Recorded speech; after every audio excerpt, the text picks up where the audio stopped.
What happened was. Hey friends, it's so nice to see you. It's today, the time is now. You are here and the weather is outside your window.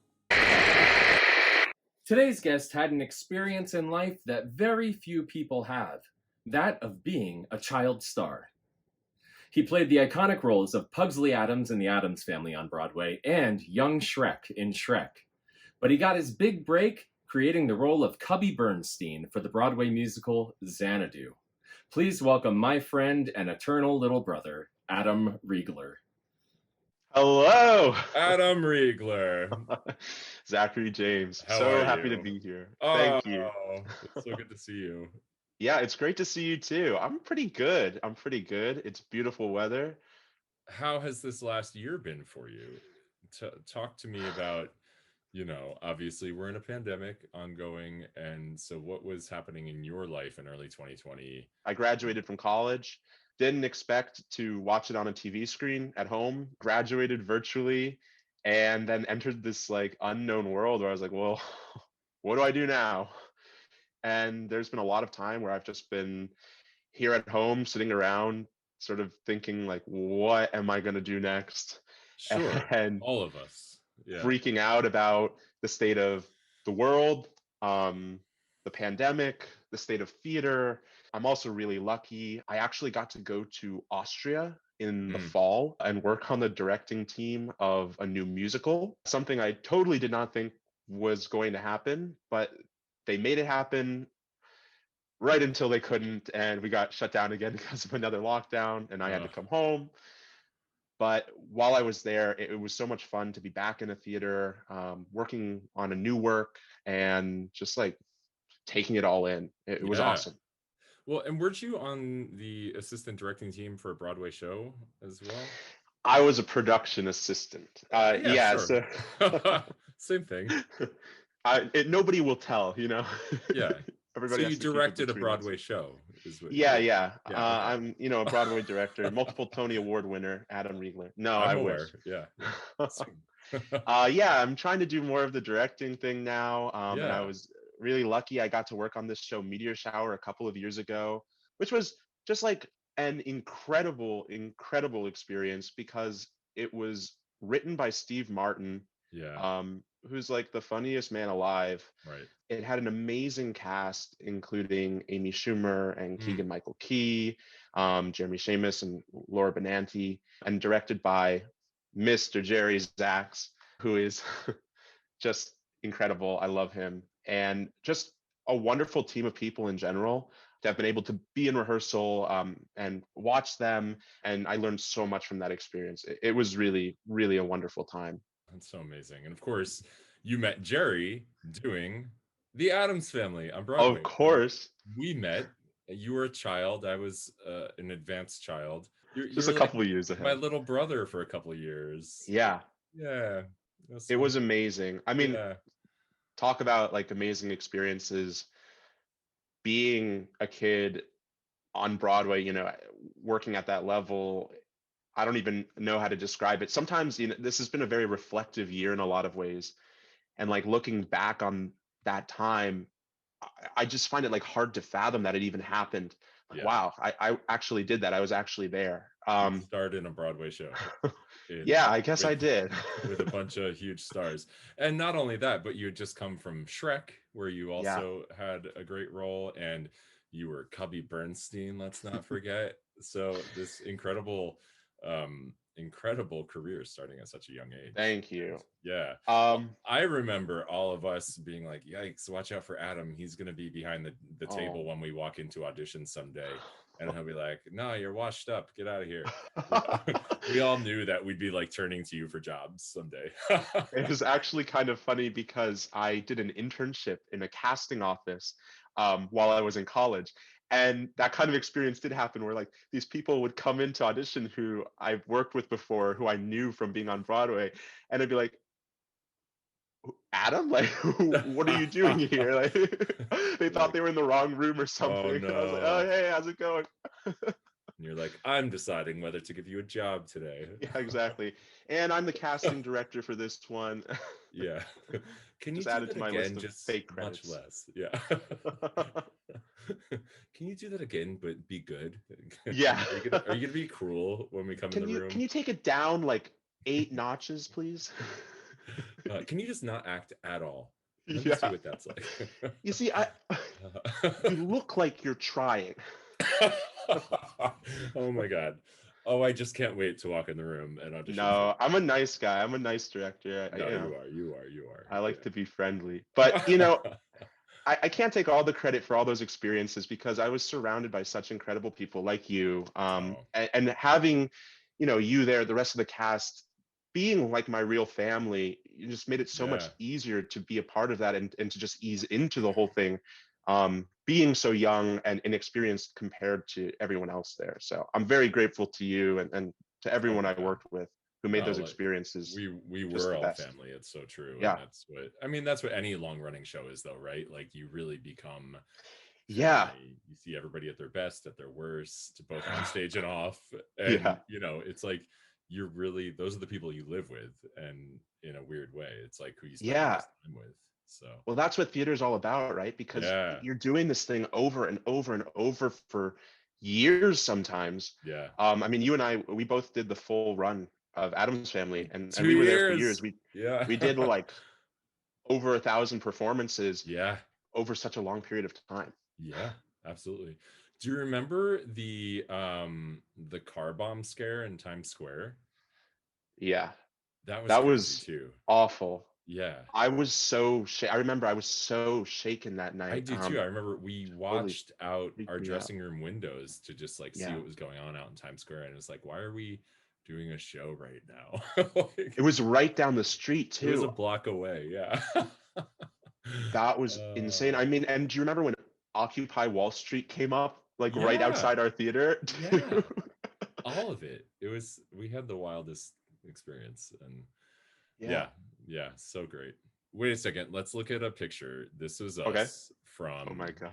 how old were you in Addams Family days? Like I was 11?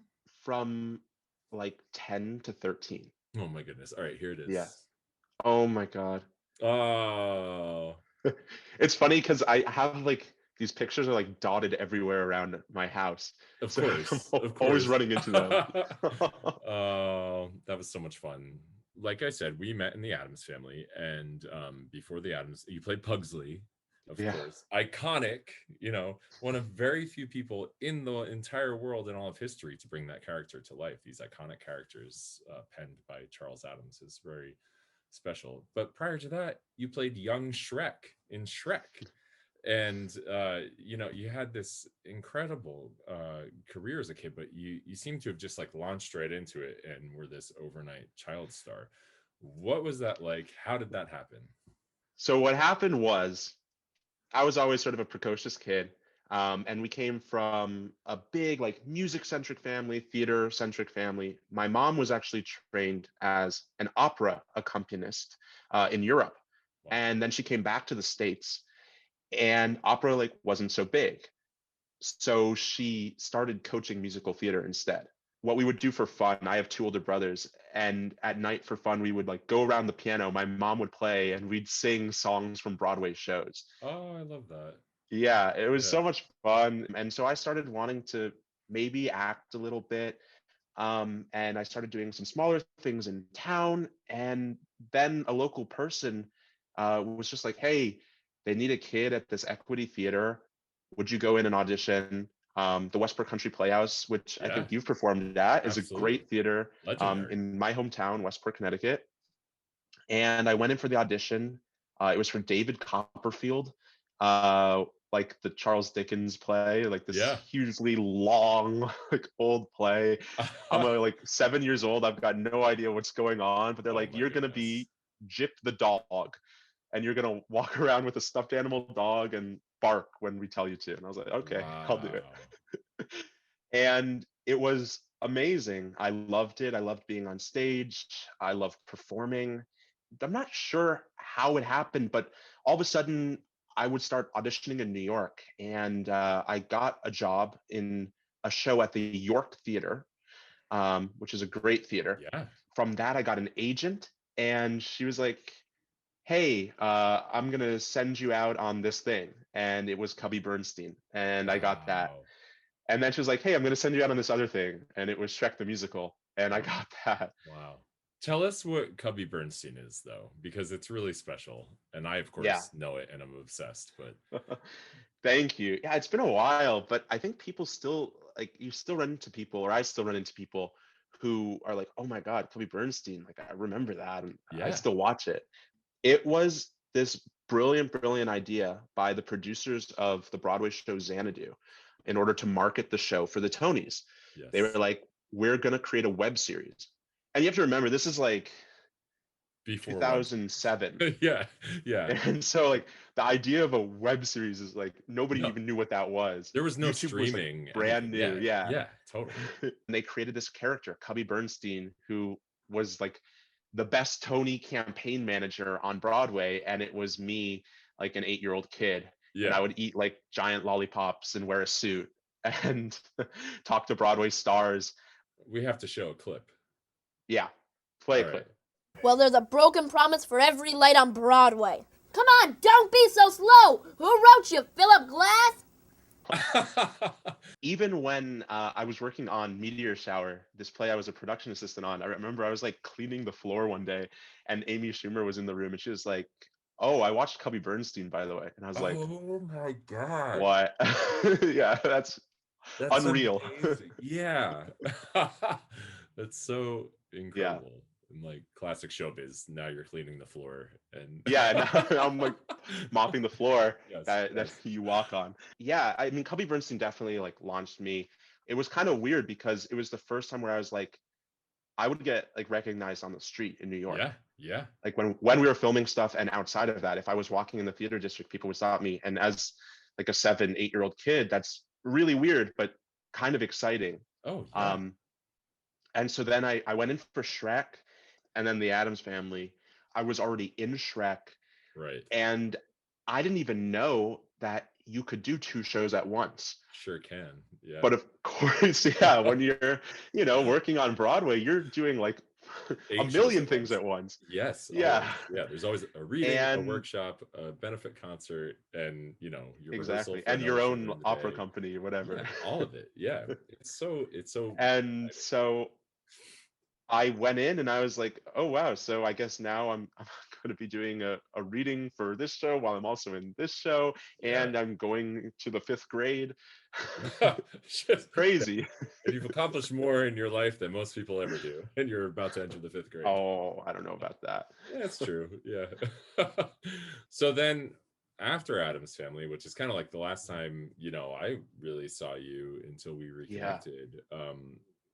What was your life, and what was it like going from doing a show 8 times a week to like, oh, now I'm just a kid and I'm gonna live a kid life, like normal stuff? I actually went to LA for a little bit, and I started to try to do the TV and film thing, and for like a year it worked great. Booked 3 things. Wow. And shot them all in a year, and it was super exciting, super fun. My feelings about the whole thing started to change a little bit. I always loved to be creative, to come up with ideas, to watch the people like the directors, the writers, the producers. And I just started to think that's more of what I want to do now. The acting thing just wasn't working out really, and it wasn't right for me at this point. And I'd sort of gotten everything from that I really wanted. I made the decision that I was like, I think what would benefit me the most now is to go back to real high school, like to go back to, I hadn't been in school for ever. 5 years. Yeah. Wow. And so I went back to real high school, and then eventually went on to college. And it was definitely strange to just be like a normal guy. In high school, I didn't do any theater. I didn't act at all. That's when I started like trying directing. to get you to do stuff. Were they like, oh, you've been on Broadway, come do the school play? Like what? Yeah, there were some times where, people would ask me, either local people or in the high school, or just, would you like to come in and audition for the show, or would you like to do this? And I just sort of explained what I just said. It's like Yeah. it's just not what I feel is right for me anymore, and Wow. so I just sort of didn't do it. But I discovered a whole bunch of new stuff. That's when I started kind of doing the directing thing. I would assistant direct the middle school shows actually, Cool. and we did Shrek and the Addams Family, which was Oh super my fun. goodness. Yeah. Wow. So that was awesome. I started doing a radio show about musical theater, and I would like interview people and talk about musical theater and on my high school's radio station. That was super fun. And so, I just started to sort of branch out a little more and try to figure out, what I'm really into. And then I went to college, which was awesome. And I started directing a lot more there and just had a great time. I don't know. Yeah.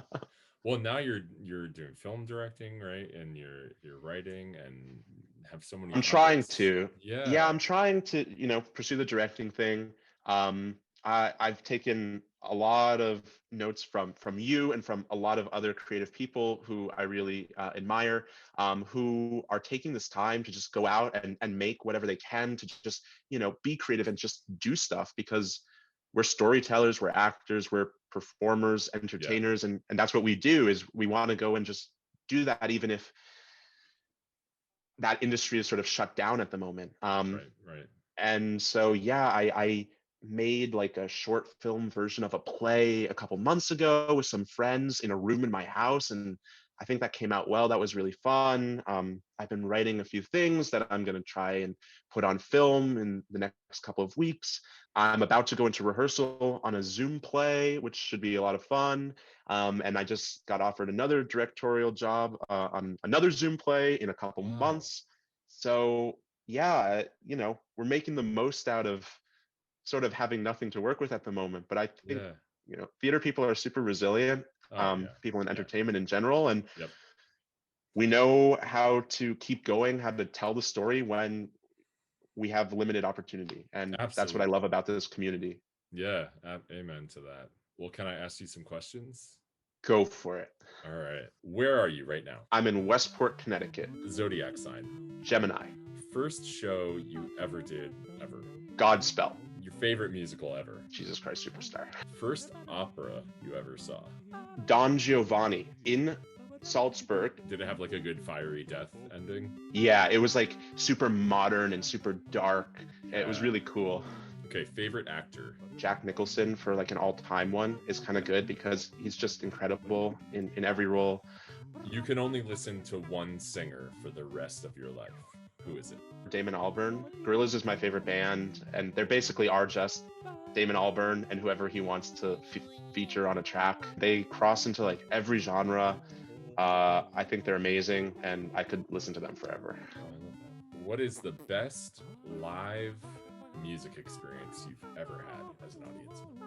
I'll give two answers for this one. I saw the Flight of the Conchords perform live, and it was in Central Park, this beautiful summer night. I just graduated high school, and it was just such a special night for me. Another one, just to bring it back to Broadway, is I saw Hamilton at the Public Theater.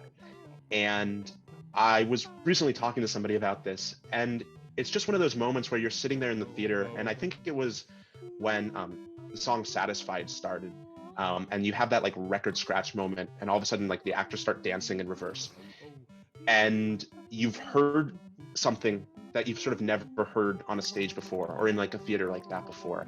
And you're watching something that you've sort of never seen before, and it clicked for me that this was a really special show, and that's kind of when I knew it was just like amazing. Coffee or tea? Depends on the day. Oh, favorite color? Green. Favorite food? Fried chicken. Favorite place you've ever traveled? Vienna, Austria.